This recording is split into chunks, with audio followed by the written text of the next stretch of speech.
ஓம் மகா கணபதியே நமக. குரு வாழ்க, குருவே சரணம். ஆன்மீக அன்பர்கள் அனைவருக்கும் இனிய வணக்கங்கள்.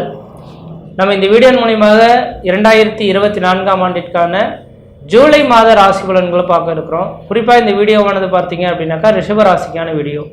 இந்த ரிஷபராசி என்பவர்களுக்கு ஜூலை மாத கிரகங்களை ஆராயும் போது உங்களோட ராசிநாதன் சொல்லக்கூடிய கிரகமானது ராசிக்கு 2ஆம் இடமான தனஸ்தானத்தில் மிதுன வீட்டில் விட்டிருக்கிறார். அப்போ உங்கள் ராசிநாதன் தனஸ்தானத்தில் விட்டிருக்கிறது ஒரு விசேஷமான ஒரு காலகட்டங்கள் அப்படின்றீங்க. அப்போ தன பிரச்சனைகளுக்கு ஒரு தீர்வு ஏற்படக்கூடிய காலகட்டங்கள், பொருளாதாரத்தில் பின்தங்கிய நபர்களுக்கு பொருளாதார அபிவிருத்திகள் பெறக்கூடிய காலகட்டம், பொருளாதாரம் மேண்டு வரத்துக்கான ஒரு காலகட்டம் உருவாகும். அதே போல் வெகு நாட்களில் கொடுத்த பணங்கள் திரும்பி வராமல் இருந்தது அப்படின்னாக்கா அந்த பணங்கள்லாம் இந்த மாத காலங்களில் திரும்பி கிடைக்கிறதுக்கான வாய்ப்புகள் உருவாகுதுன்றீங்க.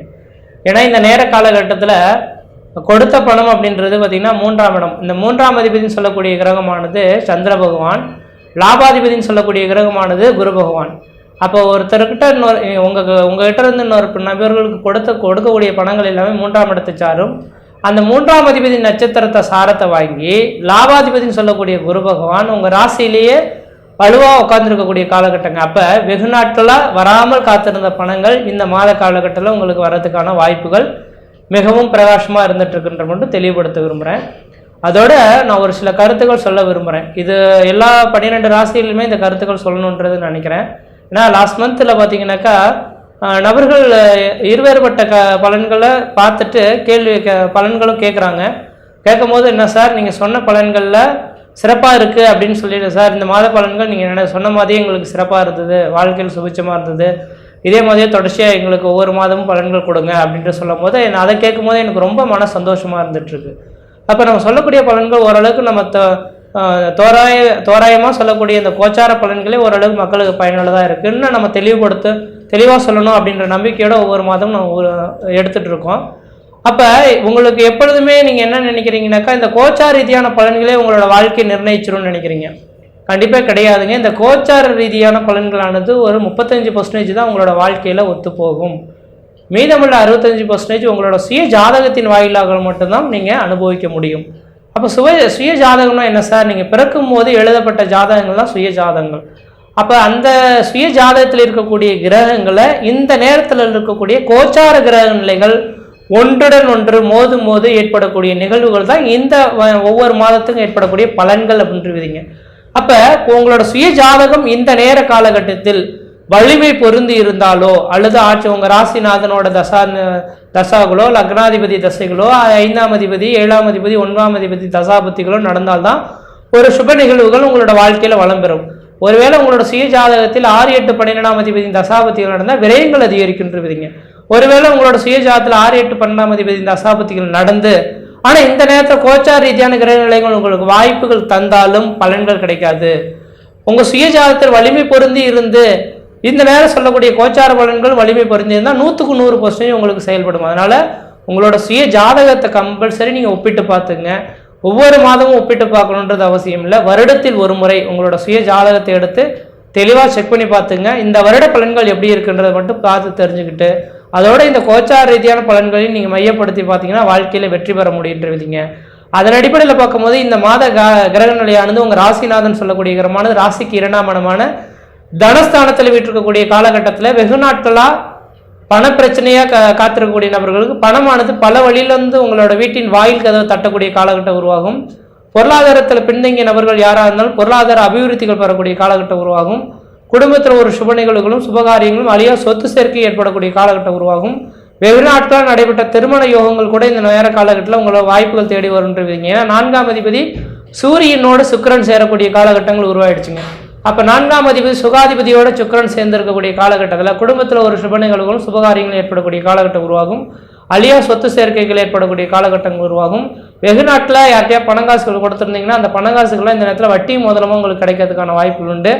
ஒருவேளை வெகு நாட்களாக இந்த பணம் கிடைக்காதுன்னு நினைக்கிறேன் சார், இது நீங்கள் வேற சொல்லியிருக்கீங்க, கேட்டு பார்க்குறேன், ஏதாவது வழிபாடுகள் இருக்கா, தெய்வத்தின் வழிபாடுகள் செய்தால் கூட இது கிடைக்குமா அப்படின்னாக்கா உங்கள் ராசிக்கு 3ஆம் இடமானது சந்திரனோட வீடு.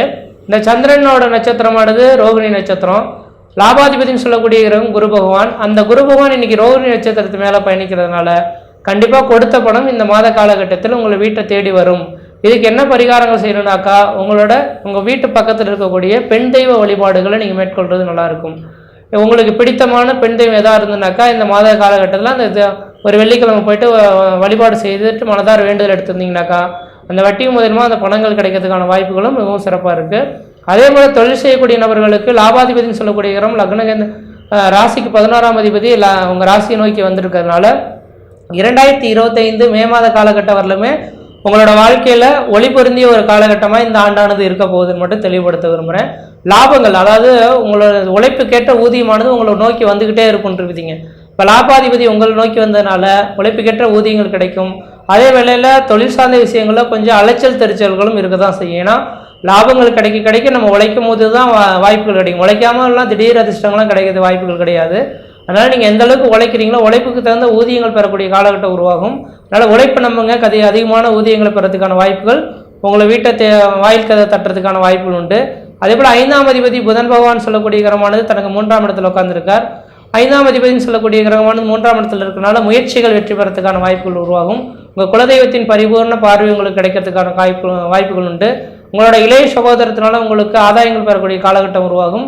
அதே போல் பார்த்தீங்கன்னாக்கா 7ஆம் அதிபதினு சொல்லக்கூடிய செவ்வாய் பகவான் இந்த மாத காலகட்டத்தில் ராசிக்கு 12ஆம் இடத்து சொந்த வீட்டில் ஆட்சி பலம் பெறார். 12ஆம் இடம் அந்நிய தேசம், அந்நிய பயணம், அயல்நாடுன்னு சொல்லக்கூடிய அமைப்புங்க. அப்போ இந்த ரிஷபராசி என்பவர்களுக்கு எனக்கு தெரிஞ்சளவு இந்த மாத காலகட்டத்தில் ஊரை விட்டு வெளியூர், வெளிமாநிலம், வெளிநாடு தொடர்பு பெறணும்னு நீங்கள் ஆசைப்பட்டீங்கன்னாக்கா வெளிநாட்டுக்கான முயற்சிகள் எடுத்தீங்கன்னா இந்த வாய்ப்புகள் இந்த நேரத்த காலகட்டத்தில் உங்களை தேடி வரதுக்கான வாய்ப்புகள் உண்டு.